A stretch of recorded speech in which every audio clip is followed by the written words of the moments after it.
Welcome back, everybody, to The Financier. I'm your host, Fajar Kohli. Today, we'll be talking about a global minimum tax rate, what's going on in the world, both fiscal, monetary, what's happening. There's a lot happening in both the United States and other countries. There's been a lot that's been released in the past few days. So I'd love to get your thoughts. If you're an accountant, tax advisor, you run a business, what's caught your attention in the past few days? There's been trillions of dollars been raised in the past 12 months. We got a $2 trillion infrastructure plan coming to market. So it's pretty exciting to see how everything is coming, all these market dynamics, everything is coming together. It's clashing. We're having a lot of bright minds having these discussions. I want to have the same discussion here on LinkedIn. If you have questions and comments, always feel free to reach out, comment. I'm looking at everything on Twitter and on LinkedIn as we speak. I'm going to talk about what Janet Yellen has discussed at the IMF World Bank virtual meetings, I think at the Chicago Council. Obviously, President Biden has also mentioned some tax rate hikes. I'd love to get your thoughts on what you think is most appropriate for both the consumer and the companies. Taxes are an important piece of the economic system, whether it's capitalist, communist, doesn't matter. Revenues are important for the government. I have my philosophy on what is important, on how to finance these systems, on where money should come from, how it should be dispersed. But I think it's important to have, a discussion of where this is, because it's not just my money, it's not just your money, it's everybody's money being reinvested in the country so it can continue to thrive. And this is important because yesterday and the day before and the week before, we had a lot of discussions from Janet Yellen in the news about now creating a global minimum tax rate. This is the first time I've heard of something like this. It's pretty interesting. I've never really thought about this, but I can see where this idea is coming from. Janet Yellen, if you don't know, she's on Treasury Secretary. She's been talking about having a global minimum tax rate to increase really the floor for every single country to be less, reduce the pressure on tax competition. This has been a burden for a lot of companies in the global economy.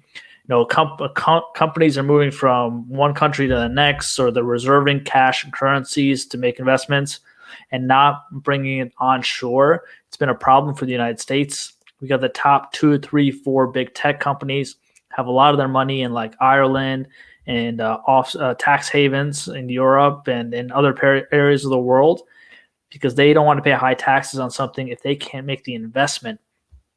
So it's a little bit of catch-22. I haven't figured it out. So Janet Yellen yesterday proposed that we should have a global minimum tax rate. That way, everybody has all the governments are making enough money to meet their floor, to say, hey, I'm making X amount of dollars. It's important that I make this much money to run my fiscal programs. I can finance myself. It's really important to figure out how to create new projects, how to invest in them, how to make it more attractive for companies. And then companies don't have to worry about, hey, my tax rate is 28% in the Americas, but it's 23% in Europe and it's 15% in Japan or whatever it may be. They don't have to kind of worry about that. They just invest in one country. The tax rate is basically flat, and they just make decisions based on the country's economics and resources and people and talent. And it becomes more universal, which is interesting because this is happening online, right? For years, Amazon didn't have to pay sales tax across many states in the United States. And it was a competitive advantage for the company versus retailers that have brick and mortar and said, hey, I'm paying 6-7% retail sales tax because I'm based in New York, and Amazon is paying 0 or close to 0 because they ship products from Washington to New York City. It's not fair. I can't even compete on that pricing dynamic. So this happens online, though. You see this with like Bitcoin and other currency assets, digital assets. They can be bought, sold, and transferred from country to country virtually, and it's hard for the government to track all this. And this has been a problem that's arising for the past few years, and it's going to become bigger because I listened to a recent podcast about with Balaji, who's a pretty famous Bitcoin enthusiast. He's done really well, sold a lot of companies for 9 figures, was the CTO of Coinbase, which is going to do a direct listing in a few weeks. He's very familiar with how global economics are working. So he mentioned something on a Tim Ferriss podcast about there are 3 types of capitalist countries, or forms of capital, I should say, not capitalist. There's the United States that has, capitalism at the forefront. They are very free enterprise. They focus on letting the markets decide on what happens. Very laissez-faire. Then there's communist capital that is in China, which they control, more authoritarian. They figure out what they want to do, what's best fit for everybody. And people have a less controlled voice over there. And then he says there's a crypto capital that it's all online. People have more access to what's going on, meaning they get to dictate things with their money. They make decisions. They can do it both. They can do it in 3 ways with their name. They can do it pseudonymously or anonymously, and say, "Hey, this is where I wanted to either invest, live," and it doesn't have to. It doesn't abide by the taxes by a country, doesn't abide by the economics of a country, the government programs, nothing. They live in the virtual world. It's all digital. It's already happening in some form, in some manner. So it's important to realize that crypto capital, that's really a term for like the digital world, doesn't apply to the real world where like fiscal and monetary policies are very much what countries and governments run on. So I'll quickly note about, the United States has their own fiscal and monetary policy. In some form, we've kind of exhausted our monetary policy. And we have to work on a fiscal policy to get unemployment back to 3-4%. We have to figure out like infrastructure plan, which I'll talk about in a minute, figure out ways to really boost the economy through areas that are not quantitative related. The European Union and European countries don't have the same level of freedom that the U.S. has, because European countries have a mixed fiscal and monetary policy. One of the reasons why Brexit happened and the UK want to get out of there is because they have their own currency and they have their own programs. When you have a monetary policy that is the same across Europe and their fiscal policy is bankrupt, in some cases like Greece and Italy, it's very hard to control the economic, qualitative, and quantitative aspects of your economy, which is one of the reasons why a lot of those countries struggle. They have higher tax rates and everything, but they cannot compete with the United States. Germany is the only real country that can compete with us. And it looks like London and the UK did a great job by leaving the European Union in that sense, because they can make their own independent decisions now. So the U.S. has that luxury. We could do what we want because we have a lot more control and flexibility at the same time. I think that Janet Yellen is creating this type of global minimum tax rate, a floor, because we actually have to increase our income as a country to figure out how to pay for a lot of the money that we've raised in the last 12 months to save the country and save the people. So I think it's a good play. It's a version of game theory. If everybody does it, everybody wins. Just the companies have to pay more money, and then they have to reinvest it, and that money goes to the government and the people, and it provides more funding for institutional stuff that the government would finance. So I think it's an interesting play. I don't think anybody will do it. Countries are just too competitive in nature. They want to win. They want to have the next Google, the next Boeing. They want to have these big companies based in their company. So you're talking about like Japan, China, Australia, countries in Africa, South America.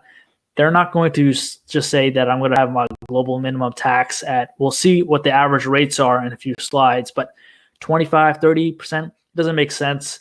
I think it's nominal for a lot of large companies anyway to do international business, thinking about their tax rate. No businessman thinks about tax rate first. They think about if they can make money and if it's a good business, and they worry about taxes later. So let's talk about the infrastructure plan a little bit. Biden has mentioned that he wants to increase taxes from 21 to 28%. This makes sense because he has a $1.9 trillion plan. He needs to figure out a way to fund it. Jeff Bezos actually mentioned yesterday that he's not opposed to it. A lot of these companies are not opposed to it. Biden has mentioned that there are about 50 companies in the Fortune 500 that haven't paid a federal tax rate, federal income tax.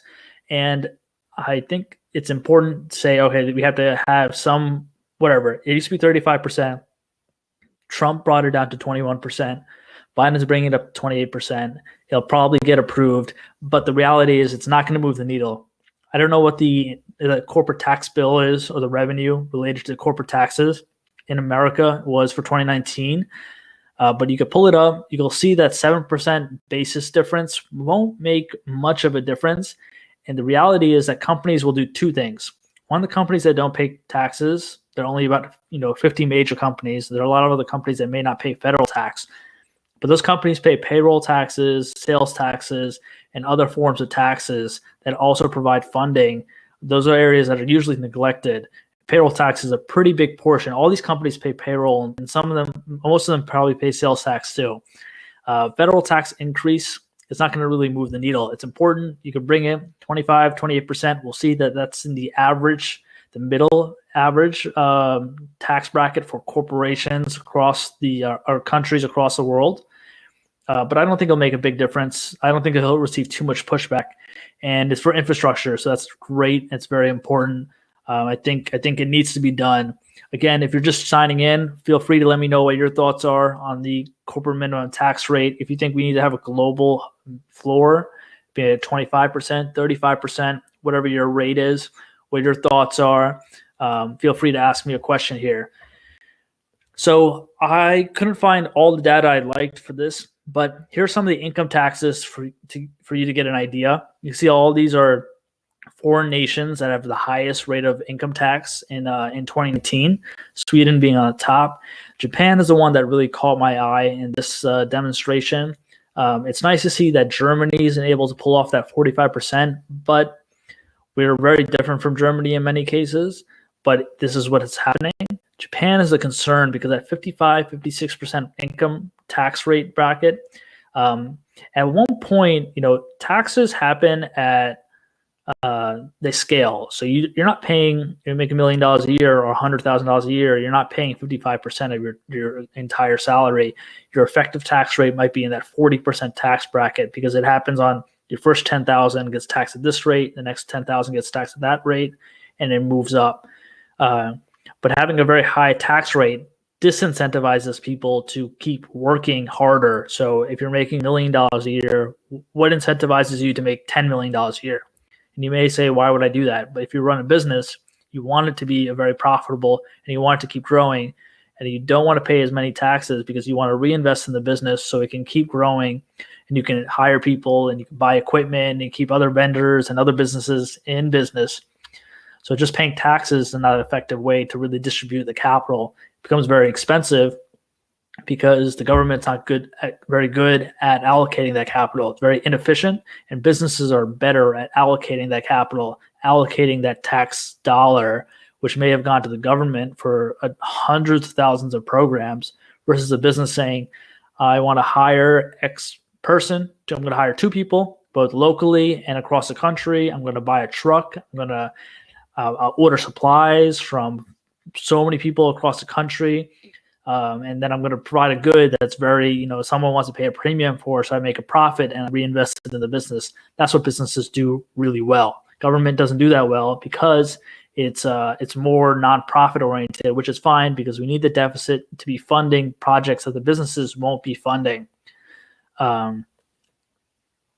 Yeah, Raj, I don't doubt that the infrastructure is being used by big companies. So I think there are a couple areas in infrastructure that are important to highlight. I'd love to know what you think is important. I think telecom, transportation, transit are big ones. Freight trains are areas that really, really you need to be paying your fair share because the highways and roads. A lot of trucking companies use those. They pay their tolls by their weight and by the number of wheels on the ground. So I don't doubt that that's the motive behind it, but I don't think the 28% is going to move the needle enough. There might be better, more creative ways to increase the tax revenue.